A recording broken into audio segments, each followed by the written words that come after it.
大家好，我係蔡師傅。今集咧想同大家分享下咧絲尾馬啦。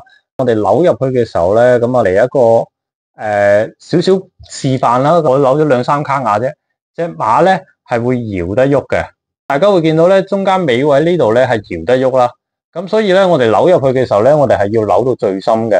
如果唔係嘅話咧，你份嘢咧喺成個天花嗰度咧都係會搖嚟搖去。咁啊呢度扭實佢啦。咁然之後呢粒絲母咧，我哋係要向前逼翻實嘅。仲有收嘅時候咧，呢條絲桿咧，咁啊坊間揾食就比較多啦。鉗仔會扭實佢嘅。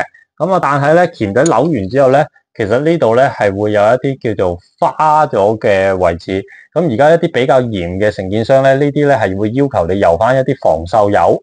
咁啊，然之後呢啲絲母咧逼嘅話咧，咁啊最好啦。咁呢啲六角形嘅位，咁我哋咧係應該用翻士巴拿去收緊佢嘅。收完咁樣咧就可以先係做好一隻馬咧，咁而且唔會搖嘅。OK，咁今集分享係咁多，拜拜。